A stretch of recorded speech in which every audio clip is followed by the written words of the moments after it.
fascinated, obsessed even with omega-3 fatty acids.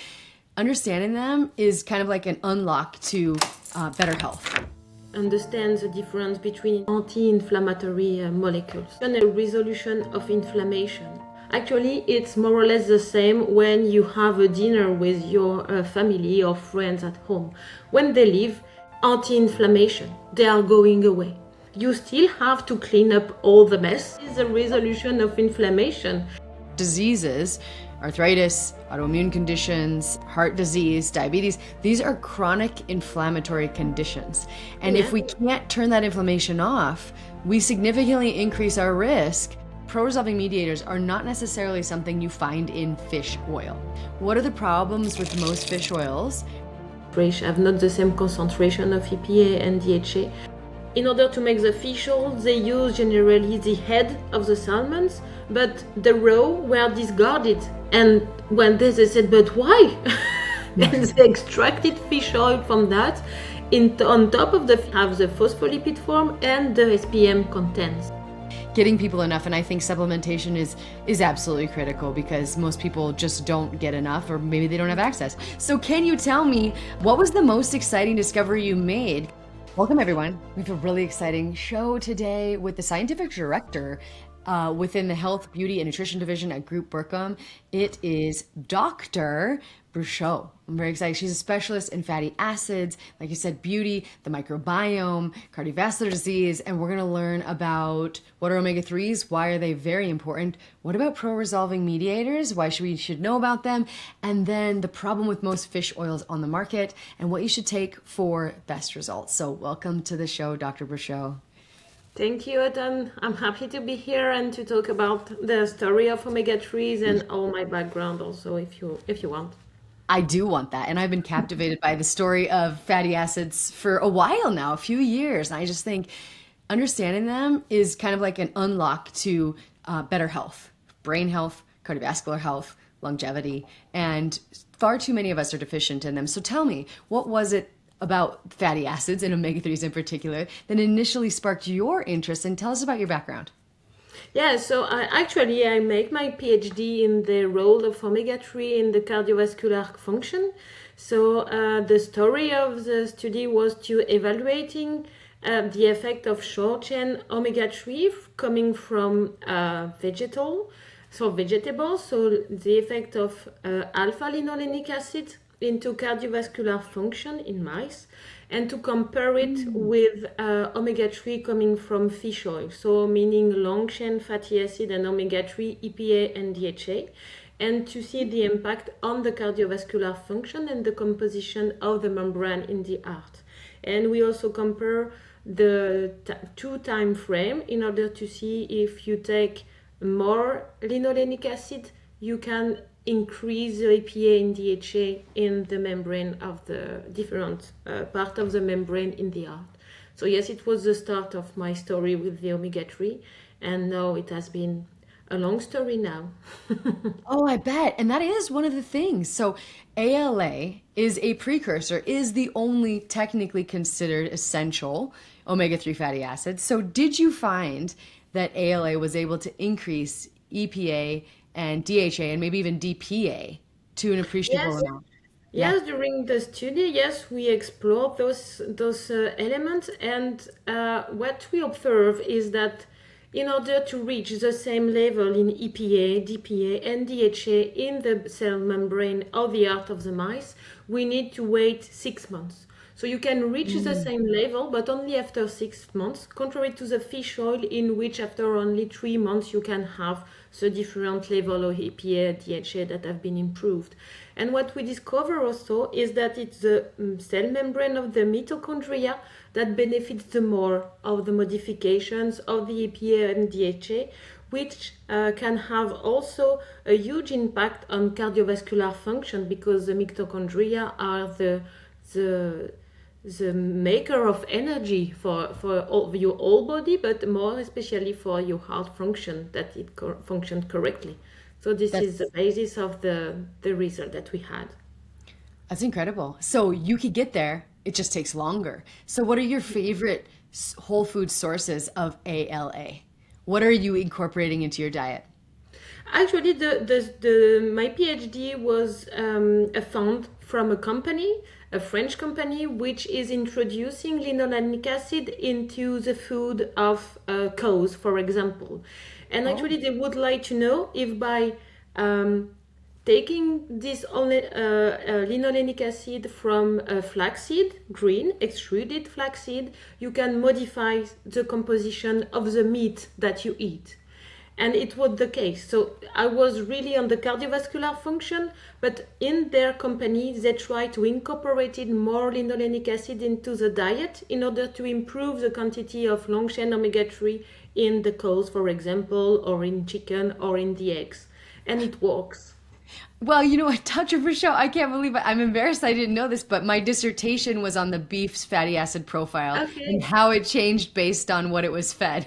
Oh my gosh, we're from the same world. So can you tell me, what was the most exciting discovery you made? Because I know it's different in terms of beef, which is, has 4 stomach chambers, right? Versus monogastrics, like chickens and pigs. So yeah, what was the most surprising element there? And do they all change? Are they all as easy to modify or increase the levels of between species?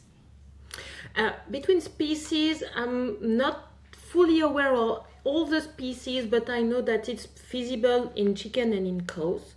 So you can really modify the composition of the meat, and in eggs also for people that want.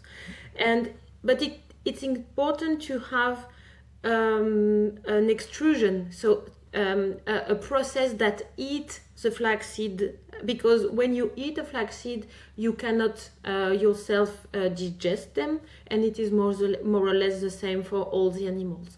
So you have to eat, to extrude the seeds, and to remove also the cyanogen part of the flaxseed. So when you want to eat flaxseed, don't hesitate to ground it in order to be sure to have the omega-3 that are inside. But for meats, for the cows, which is also surprising, is that they are more able than us to improve and to synthesize long-chain fatty acids. This is also a way to have the resource of omega-3 that you want, especially for people, for example, that don't eat fish or they don't like it, but they can choose the right brand, for example, because they are on the market in France. I don't know if they are in the market in the US, but you can call them in order to say, hey, I have a market for you. Yeah. And yes, they are also making some flour in order to make some dough and to some cake. And the other thing that surprised me also, and when discussing with some farmers, is that it improves also some zootechnic parameters. So they are less, the cows, for example, are less infection into the, I don't know how to say that in English, the pea, when you have the Mastitis. yes, Mastitis. they are less mastitis, for example, because they are protected from the omega-3 that they have inside. The butyric level of the milk is higher, so they can sell the milk less cheaper, so more expensive, to have more money with that. And they have also less difficulties when a baby came through, and there are less problems during that part of the zootechnic. So it improves the meat quality, and it improves also the whole health of the cows and all the animals.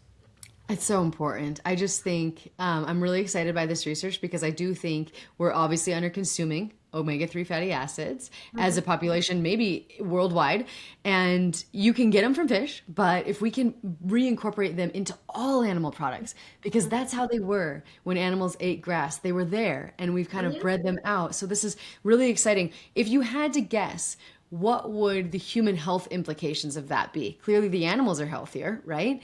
But do you think that that makes for a healthier human when they eat those types of animal products? Yes, they have made some clinical studies on that. Even when you give a lot of eggs to people, more than, I do not remember exactly, but it was several eggs per day. Sometimes people are a bit afraid of the cholesterol content of the eggs, but don't forget that 2/3 of the cholesterol is synthesized by your body. So the diet brings only 1/3 of what you have in your body. So even if the people were eating a lot of eggs, the whole eggs, the yellow and the white part, the whole eggs, Yeah. it improves their lipid profiles in the blood. They improve the composition of the red blood cells with an increase in omega-3 also. So it was really beneficial from the animals to the human. I love it. And my friend Joseph Verd at Utah State is doing some of this research looking at when you eat eggs and chicken and pork, and then they're looking at cell membranes. And I think it went from like a 5-to-1 ratio down to a 2-to-1 or from a 9, and it different in plasma, right, versus red blood cell. But I know there was an appreciable decrease. And my husband and I are doing that too. We're creating chicken feed and different programs for the animals that we raise with our farmers and ranchers. So exciting. I love that. That was just a little bonus. I didn't know we were going to go there. That's really cool. But really what you're here to teach us about, Dr. Brochot, is this really important issue of omega-3 fatty acids. And I know you have some slides. So give us the basics. I think this is one of the most important things we can do for our health. Take it away. Tell everybody what they need to know about omega-3. We try. Is it okay for you? Do you see the screen? Perfect. I have it. Yeah. So yes, it is just a little sum up of what are fatty acids or lipids. This is part of our diet, in the same part that the proteins or the carbohydrate that we eat. So we have fatty acids. They can be separated in different classes regarding if they have double bonds or not. So when there are no double bonds, they are called saturated fatty acid. This is, for example, the palmitic one. They can have one double bond, and they are called monounsaturated fatty acids. And what we are here today, mostly, is for the polyunsaturated fatty acids, meaning that there are 2 or more double bonds in their carbon chains. So the precursor of the omega-3 fatty acids are the linoleic acid and the alpha-linolenic acid, and they are mostly coming from vegetable sources. Yeah. Sorry, go ahead. No, just to finish on a bit more technical part, is when you talk about omega-3, it just means that the first double bond is at the third part in the carbon chain. So here you have the end, 1, 2, 3. The first one is at this part, and after you count the number. This is the reason why they are called that way. So for polyunsaturated fats, I've heard researchers say they really belong in 2 different categories because their impacts are so different. Like omega-3s potentially resolve inflammation, omega-6s potentially incite inflammation. Do you think their impacts are that different? And can you tell us how those impacts are different? Yes, of course. Yes, I have another slide if you want just to... The omega-6, they are coming mostly from vegetable, but linoleic acid and linolenic acid, they are coming from vegetables. And flaxseed for paella, and sunflower, for example, for relay. And the omega-6 are more seen as pro-inflammatory molecules, and notably the longer one, the arachidonic acids, which is more here to bring the pro-inflammatory response, and they brings inflammation. Contrary to the omega-3 that are well known and well described in the scientific literature, from animals to human models, to human trials, and to... They have been we have a lot of results demonstrating that they have first anti-inflammatory effects, because this is what they are doing, but they can have also a resolutive effect. So it's both mechanism, and that have been discovered some years ago now, and it's not EPA and DHA by themselves that they have the effect of resolution of inflammation, but the metabolites that the body can synthesize. Yes, perfect. Thank you for sharing that. And just so people understand, kind of in a very simplistic way, typically people say grains, seeds, seed oils. That's where omega-6s are coming from, nuts too. And then green leafy vegetables, fish. So it's greens and seeds are kind of like your different original sources of those two fatty acids. Now, tell us before we get into these pro-resolving mediators, which is one of the main things I want to talk about because it's so exciting. What are the overall benefits of increasing your intake of omega-3 fatty acids that are well demonstrated in the literature? Like, what has the best evidence? Actually, what we can do first also, this is to modify as the animals the diets. Because today, thanks to the diet, we have too much linoleic acid and not enough linolenic acids. And they are considered essential fatty acids because the body cannot synthesize them. There is a lot of debate also of are EPA and DHA essential, because normally we can synthesize them because we have all the enzymatic machinery to do so, but we are not really good at transforming acid alpha-linolenic to omega EPA and DHA. But what we can do is that linoleic acid and alpha-linolenic acid use the same enzymatic machinery to go to the different step of synthesis. So why we are lucky is because those enzymes, they prefer alpha-linolenic acid. So if you increase your consumption of alpha-linolenic acid, you will per se improve the EPA and DHA production, because the arachidonic acid will not be produced at the same amount. So the first easy way to do is to increase flaxseed and the linolenic acid diet, which we can find in flaxseed or in canola oil, for example. But the easier way is to bring EPA and DHA from marine sources, for example. And what also you can be focus on when you want to add some supplement, for example, is that fish oil is different than omega-3. You need to be aware and conscious of all the fish oil are not the same concentration, have not the same concentration of EPA and DHA. So don't hesitate to look at that and to be sure that you have 50% of EPA and DHA, for example, in the fish oil that you have.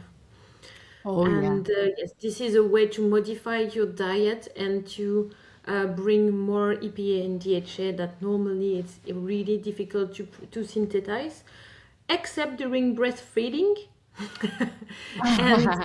and pregnancy, because your body know that you need more DHA for the baby.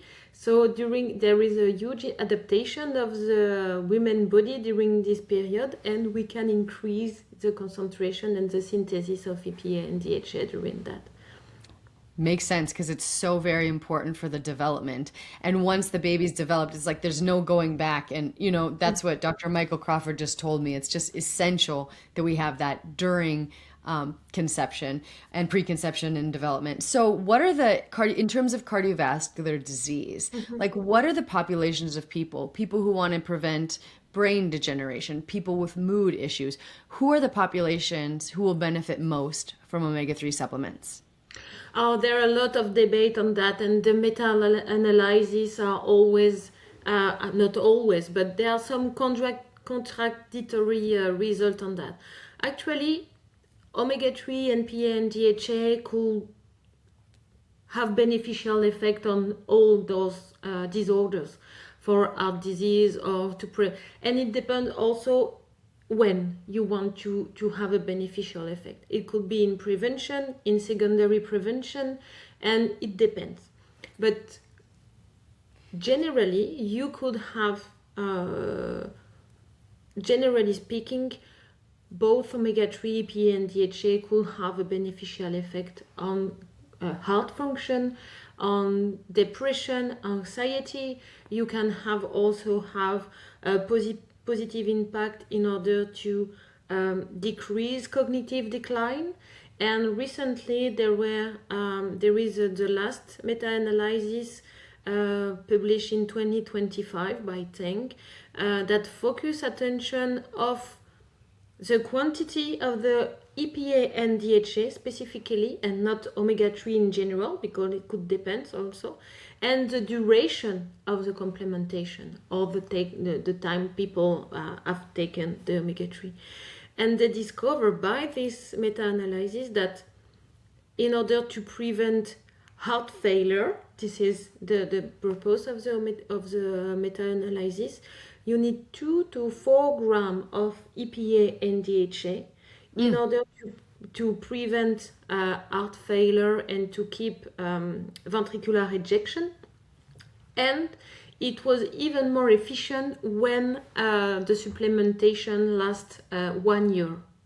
So it's a long-term effect.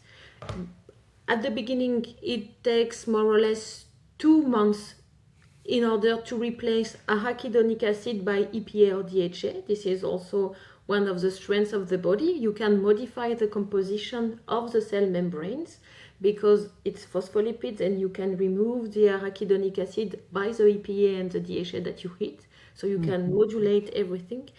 And it takes 2 months approximately in order to have a plateau and to reach the maximum level.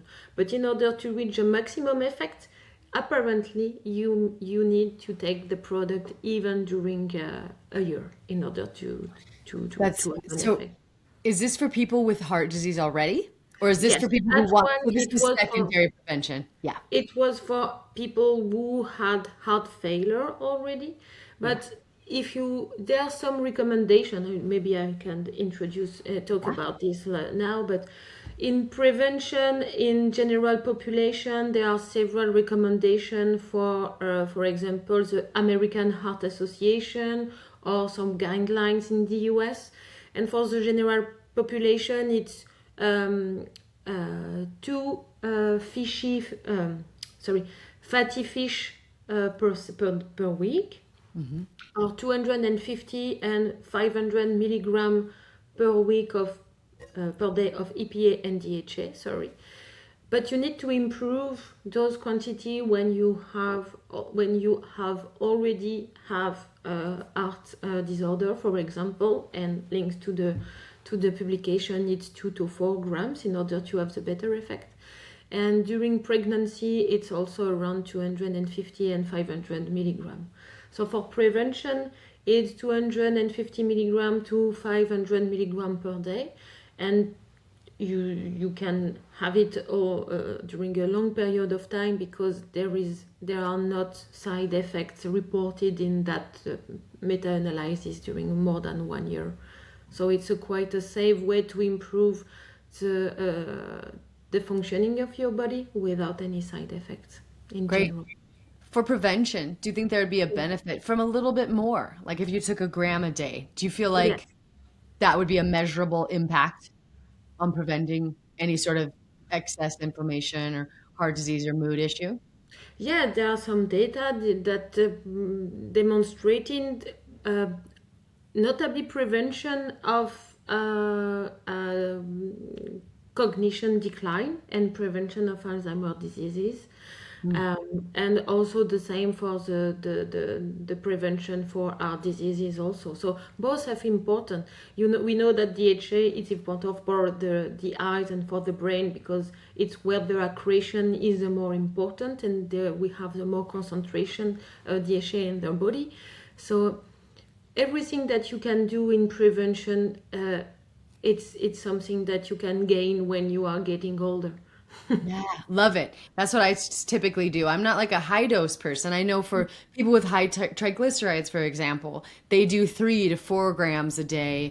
Kind of, I've seen a lot of research around that, but I stick to a gram, and then I eat a lot of fish. I try to eat some type of fish daily. I just try, those are just my goals. Now, I want to talk a little bit about the differences between EPA and DHA, but this might lead us into the conversation about pro-resolving mediators too, because they create different series of pro-resolving mediators. So can you tell us, what are the differences between EPA in terms of their health outcomes EPA, DHA, and what are pro-resolving mediators? For the EPA, for the mediator and the SPM, maybe we can go directly to that topic if you want. Yes. And what is the only one thing I would like to mention is that our body is able to convert DHA into EPA. So it's also a way to, if you hit maybe more DHA than EPA, you can have the opposite conversion that exists. So it's quite a pretty cool thing, which is not really something that happens a lot in the body to be able to go a step before, because it's big molecule, so it's quite difficult to have the opposite that could be done. But in that case, it could be done with DHA, DPA. So the difference between the two, EPA and DHA, it's not really clear to me. Again, it's for cardiovascular diseases or brain diseases or brain decline, it's quite surprising that sometimes when you have to protect your body, maybe it's easier to have EPA. We don't know why exactly, but the ratio sometimes are more in favor in the EPA than in the DHA, which could be counterintuitive at the beginning. But if you don't know, you can take something with a ratio of 3:1 DHA and EPA, which is something that is quite in a balanced way. So you can be more or less pretty sure that you will have something that it's in accordance with what you want to have. And for the resolution of inflammation, you have different effectively molecules that could be synthesized from EPA and DHA. So the pro-resolutive mediators that are listing here, you have different steps. The first one are what they call 18AP for the APA derivatives. And in order to have a very mnemotechnic element easy to remember, the Resolvin E is from EPA, which is quite easy to remember, and Resolvin D are for DHA, so easy to remember. Perfect. And the DHA is able also to produce different other types that are called Protectins and Maresins, and they have different effects that we will see later on. And all those metabolites are involved in what we call the resolution of inflammation. And sometimes people are not really aware of what is resolution of inflammation, because most of the people are talking about anti-inflammatory molecules. But this is a mechanism that is different and needs to be there also. So I will switch to this slide just to explain that inflammation is something that we need. Because if you want to fight an infection or sepsis or whatever, you need to have an acute inflammation answer that is characterized by the 4 signals of inflammation that are heat, redness, swelling, and pain. And they are here also just to limit the spread of the infection, because when you have this feeling, this swelling, it's just that you decrease the blood flow in that environment, and it decrease the possibility to the bacteria or the pathogen to spread all over the body. So it's really something that you need to have, this inflammation. What you don't need to have is a chronic inflammation, because this is what could give rise of what we call fibrosis or cellular senescence, and at the end it's the organ that it's not functioning in an optimal manner. So acute inflammation, it's something that you need. And during this inflammation, you have a lot of immune cells that are involved, and the ones that are important here are white blood cells, and notably the neutrophil. They are here. When you look at what Dr. Sheran says, it's like a shark. They are smelling the environment, and they are calling back the colleagues in order to say, hey, you need to be there because we have a work here. So they call the old immune cells in that area. And by recruiting some specific cells like the macrophages, macrophages are here in order to start the phagocytosis of apoptotic cells. And from the macrophages, you can produce the SPM that I have presented just before. And it's the SPM from the macrophages that can help in order to clear up all the situation. And I like to take this example in order to understand the difference between inflammation and resolution of inflammation. Actually, it's more or less the same when you have a dinner with your family or friends at home. When they leave, it's a passive mechanism for you, and it's anti-inflammation. They are going away. But once they are going away, you still have to clean up all the mess and to make some dishes. And this is a resolution of inflammation. Even if the inflammation is not there, you have to eliminate some apoptotic cells, some debris and all that stuff, and sometimes to repair. If they have broken a glass, you have to repair. And this is the resolution of inflammation.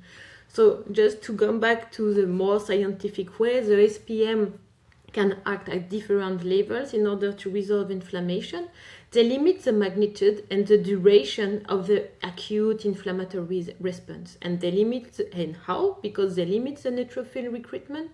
They can enhance the phagocytosis of apoptotic cells, meaning that they are just eating cells that are dead in a specific manner that we call phagocytosis, apoptosis, sorry. And they can also stimulate tissue regeneration and repair, because in that area you have a lot of oxidative stress also that could have damages your tissue. So this is more or less all the positive impact of the SPM. But in a nutshell, if it's a bit too complicated, just keep in mind that the Resolvins are here for inflammation and pain resolution. Protectin, it's more linked to neuroprotection and organ protection in general. And the Maresins are more here for wound healing and tissue regeneration. Oh, beautiful. I love those analogies too. So what's important to know is we take EPA and DHA, and that's important. We get it in our diet, but it's these other compounds. It's the grandchildren of EPA and DHA, right? That are actually doing this, are coming in and saying, oh my gosh, look at these dishes. Look at these broken dishes that are causing oxidative stress. We're going to gather them up. We're going to clean them. We're going to regenerate, right? We're going to put the house back together so that we can be our healthiest self, because so many of our diseases, arthritis, autoimmune conditions, heart disease, diabetes, these are chronic inflammatory conditions. And if we can't turn that inflammation off, we significantly increase our risk of one of these illnesses. But if we just take a pill, a steroid, an NSAID, right, we kind of terminate that inflammatory response that has some beneficial elements. And so, and makes us vulnerable to infections down the road, because we're going to hamper that inflammatory response. That is not what these are doing, right? These are aiding and kind of creating a healthy resolution, which is helpful, right? And so it's very different than taking meds. So thank you. Do you think, is there any emerging, exciting research about any specific series of these, any new findings around those that come from DHA or those that come from EPA, or any nuance there that you'd want to share? Actually, I shared those name of these Resolvin, but right now, since the 5 last year, they have improved all the meta-lipidomic analysis, and they have identified even more derivative from those EPA and DHA. And also their receptors, because they need also to act in different receptors that we didn't know at the beginning. At the beginning, it was more TLR4 and SORGP receptors that were known, but now there are new receptors that have been identified. And one of the researchers also identified during atherosclerosis that it's an inflammation, but it's also a defect of resolution of inflammation. And what I've learned during all my studies is that it's dangerous to have atherosclerosis and a plaque, but it's even more dangerous that the plaque is not stable, and this is what creates the most also some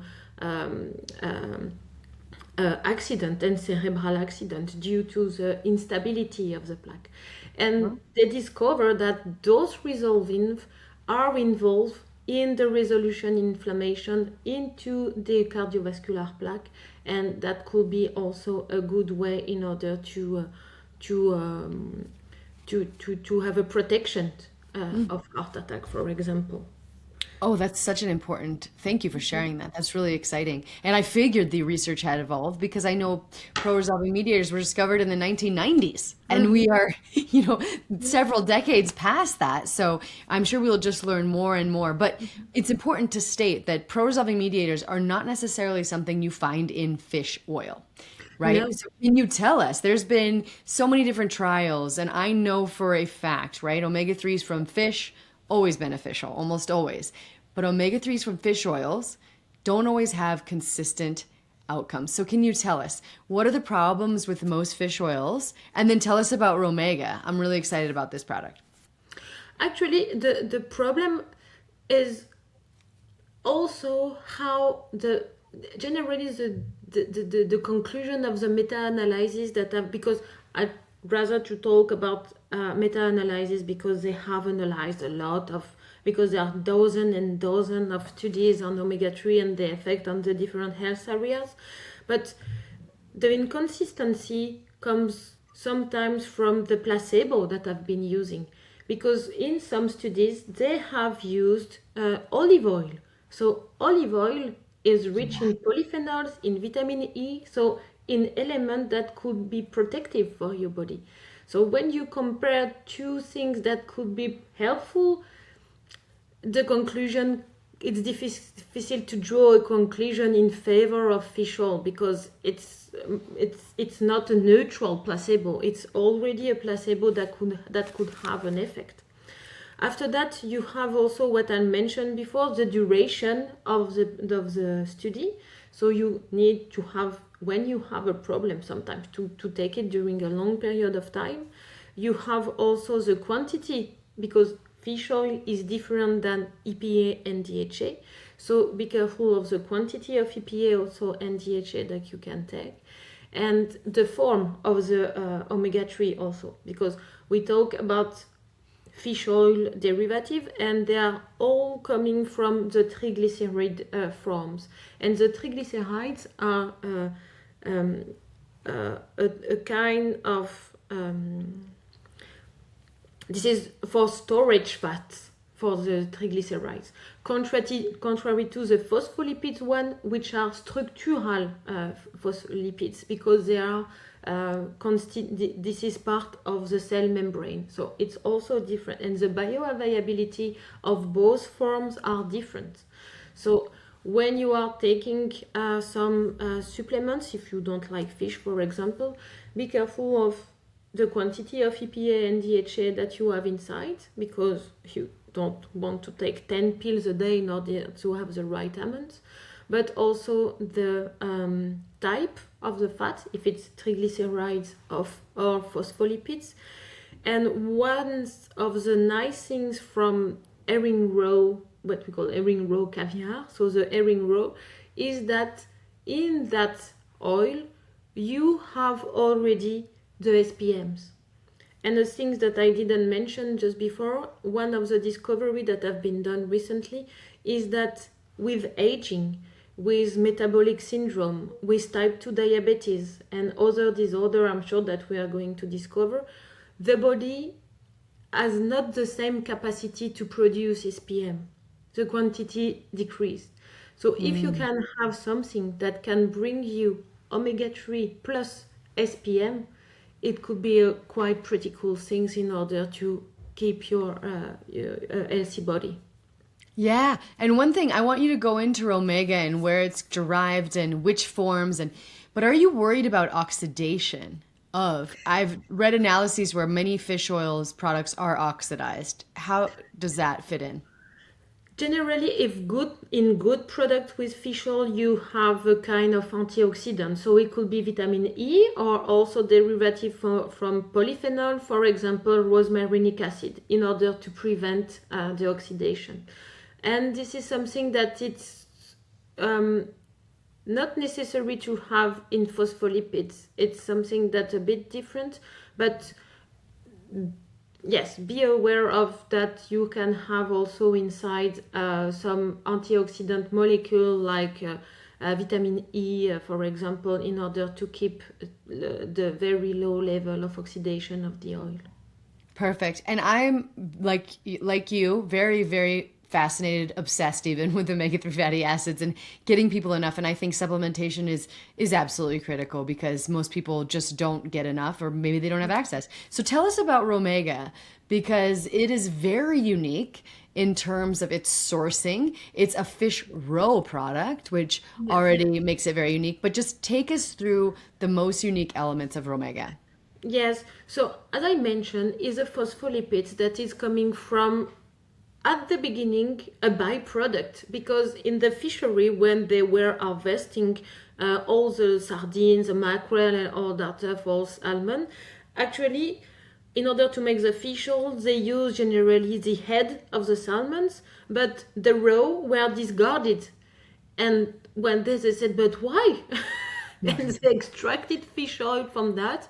On top of the fish oil they have the phospholipid form and the SPM contents. And thanks to a particular extraction method that we have in Berkham Group, we can have standardized batches that we have with a quantity of SPMs. So it's not only the grandfather, as you mentioned, it's directly the SPMs. So you can have a kind of what I called also a two-time effect thanks to the B-Romega, an immediate effect because you have the SPM that you need already in the product, and a long-term effect because you can modify your cell membranes and to produce the SPM at the end when you are still able to do so. So a very good mix of two with the SPMs and the DHA content and EPA, which is quite important, and also the presence of phosphatidylcholine DHA and phosphatidylcholine EPA. And choline is also of importance for the brain health and for the liver, and a lot of positive effect also, and for the neurotransmitter in order to synthesize acetylcholine also. So this is the first part, yes. Yeah, so I loved it. It's basically a lot of fish oils come from farm fish. They're oxidized, well, and then they're extracted, and then they contain triglyceride forms, even ethyl ester forms, which is a little bit different. But this, what you're saying is it's coming from herring, which is one of the highest, richest sources of omega-3s. Like I eat herring out of a can. There's like 2 to 3 grams, and there's like vitamin B12. Anyway, lots of reasons to eat herring, but it is like a lot higher in those omega-3s. There are standardized or definitely have presence of SPMs in every batch, and those phospholipids. So the phospholipids are the cell membranes, and I've read about lysophosphatidylcholine specifically, which seems to attach to a specific brain receptor and get the DHA over the blood-brain barrier. So I want you to touch on why is that phosphatidylcholine and the DHA dominant form of this Romega particularly beneficial? Because it could actually have a better bioavailability, and this is something. Maybe I can go through the next slide, because this is something that we have. Maybe it's a bit small, but I will talk about it under the left part of the screen. So this is a study that have been made in human, and they had follow the EPA and DHA in plasma phosphatidylcholine during 12 hours. And what they observe is that EPA and DHA from the Romega are the most bioavailable, and they can incorporate at the higher level compared to EPA and DHA from fish oil. We have also the same result for DHA alone or for EPA Romega. So this is a good way also to to see that the phospholipid forms could be a good way to improve the bioavailability of the EPA and DHA, and during a really short period of time. And the phosphatidylcholine DHA, as you mentioned, that's true, that you have a specific receptors in the brain in order to permit the DHA to cross the blood-brain barrier, because the blood-brain barrier protects from the brain from something, from a lot of things. And thanks to those forms, you can incorporate easily the brain and the cells of membrane of the brain, because the DHA is the most, the percentage of DHA is in the brain the most important compared to other parts of the body.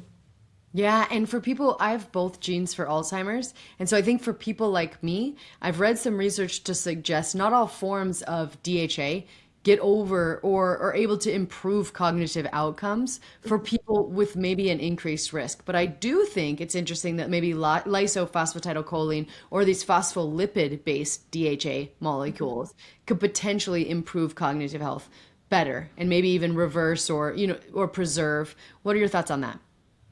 But yes, that's true, but we have less study on phospholipids than for fish oil. So for the moment, yes, the study are in favor of the phospholipids, and I think that we need even more research in order to understand how it works, how it crosses the blood-brain barriers, also how the DHA and the Maresin and all the derivatives could act, because they can also modify the microglia, which is also involved in all the stuff in the brain. So yes, we need a bit more study on that, but the first results are really impressive, and they are in favor of the phospholipids form also, and of the brain and else. And I see on this other slide, the Romega promotes the production of SPMs in immune cells. So not only does it contain the SPMs, but you've done research to suggest it helps your body produce them on its own. Yeah. Yes, this is the result of this in vitro study on the right of the screen, in which they have tested, some researchers have tested the effect of the Romega on macrophages.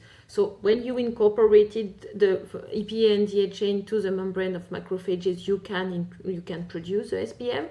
But even in an inflammatory environment, like in this experiment, when you put the Romega or herring roe, or this is HA roe, does it mean? You increase the DHA and all the derivative from the SPM. I don't know if you can see here, this is the gray bar. You have a huge and significant increase of the sum of DHA SPM here, and also coming from the EPA and from the other form, thanks to the SPM that you have inside. Perfect. And is there any other research? We're running out of time, but tell us, is there any other research yes, you want already. to talk about? Yes, there are some. This is this is not on that. This is also the cardiometabolic effect, because this is something also I'm really interested in, because I've been made research on that for a long period of time now, and during only 14 days, you can increase some parameters that are listed here again in human and healthy young human. So you can decrease the triglyceride level, you can also increase the HDL cholesterol, and improve the glycemic answer, even in healthy people. And it improves also some profile of red. So is glycemic answer glycemic control? So blood sugar control? Yes, it's the area under the curve after a clump, a glycemic or something like that. You follow the answer of the glycemic after glucose bolus, for example, and you follow in the area at 2 points is better for when you compare to the placebo, thanks to the herring roe.